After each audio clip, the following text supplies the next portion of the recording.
In the summer of 1565, Malta became the most beloved island in the Christian world, and the Ottoman Empire was furious about it. See, back in 1522, the Crusader Knights of St. John got violently evicted from their home in Rhodes by the Ottomans, and after taking up shop on the tiny Maltese archipelago, the Knights got ready for the inevitable round two. However, in a shock to the Ottomans and all of Christian Europe, the Knights held out, withstanding this great siege of Malta and halting the once unstoppable Ottoman advance across the Mediterranean. This tiny rock proved to be a colossal pain in the ass, and so became the pride and joy of every king in Europe. In the decades following, these grateful rulers lavished treasures on Malta, and thanks for them seemingly saving the world, and as a result, the Knights of St. John had the literal golden opportunity to turn their new home into an impervious seaborne palace, a fortress of opulence, an island empire. I mean, look, the place is pretty, okay?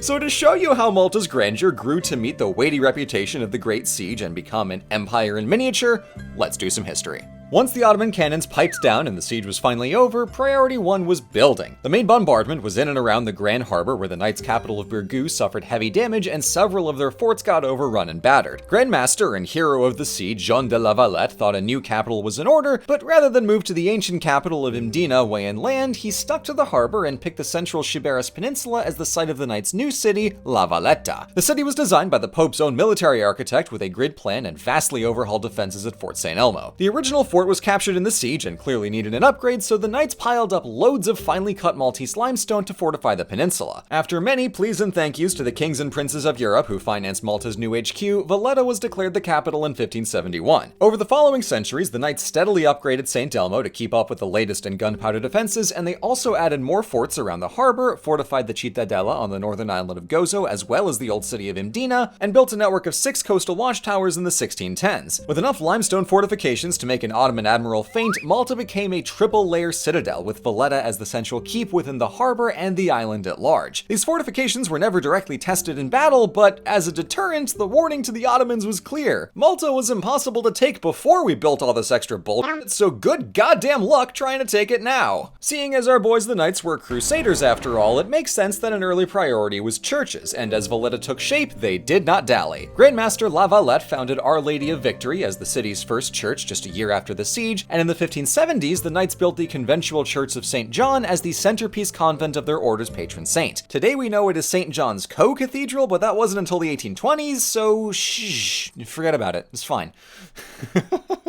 The church, like everything else in Malta, is built from the local limestone in a style that's big but not overtly showy, so it fits nicely with the rest of the city. The real aesthetic and thematic heft is inside, as the interior decoration makes abundantly clear just how thankful Europe was for the Knights' service in the siege. With gold on fresco, on gold, on marble, on gold, on gold, on gold! Beyond the giant Caravaggio painting of St. John's beheading, there's a mountain of iconography relating the history of the Knights and the various corners of Europe they came from. Rather than divide by country, the order was comprised of 8 tongues, or langues in French, reflecting the major ethno-linguistic identities of Europe at the time: Auvergne, France, Provence, Castile, Aragon, Italy, Germany, and England. Each langue has its own chapel in St. John's, and these 8 also symbolize the 8 points on the order's fancy cross. All this universalizes the Knights in a pan-European Christianity, which makes sense given their origins as crusader doctors in the Holy Land. That legacy of international Christian cooperation stuck around. Most Knights could point to somewhere else they were from via their langue, so if the Knights weren't from Malta, Malta could then be from everywhere. The structure of the order lent Malta a Catholic universality, as well as a very helpful in with all the royal courts of Europe. Thematic architecture is expensive.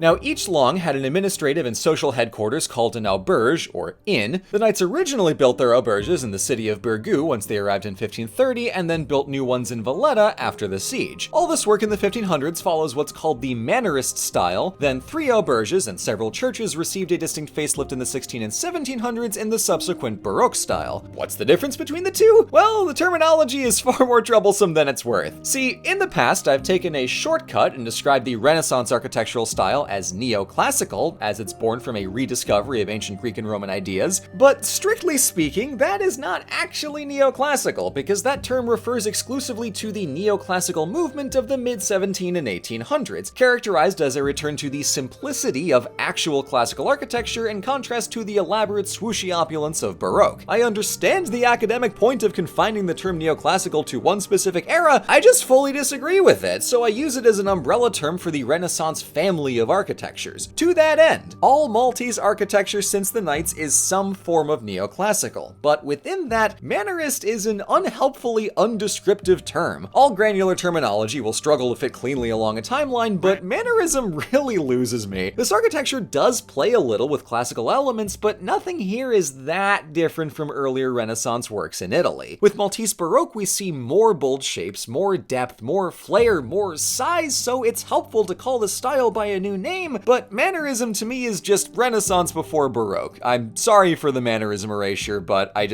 can't. I'm sorry, this term just makes no sense to me. In that vein, many Maltese buildings started out Mannerist but got renovated in centuries after to fit the contemporary Baroque style. Whether that's retrofitting a shiny new interior, such as the Grand Master's Palace, or altering the whole face of the building, as was the case for the three Baroque auberges of Provence, Italy, and Castile. That last one especially is mondo fancy, as it got rebuilt entirely in the 1740s. And several other buildings across Malta needed the redo after a massive Sicilian earthquake in 1693, which takes us to the old city of Mdina. After the Knights arrived, the old Maltese aristocracy kept largely to themselves inland, while those wily boys were out by the Grand Harbor, and the city maintained the Norman Sicilian medieval architecture it had for centuries. But after the earthquake wrecked large parts of the city and damaged the Norman-era Cathedral of St. Paul, the Knights saw that they had room to play and wasted no time building over the ruins, making new city gates, a new Palazzo Vilhena, new bank and courthouse, and a new centerpiece Cathedral of St. Paul, all built on the sites of older buildings that didn't super belong to the Knights, but all, of course, in gorgeous Baroque. And I really can't be that surprised. Once a crusader,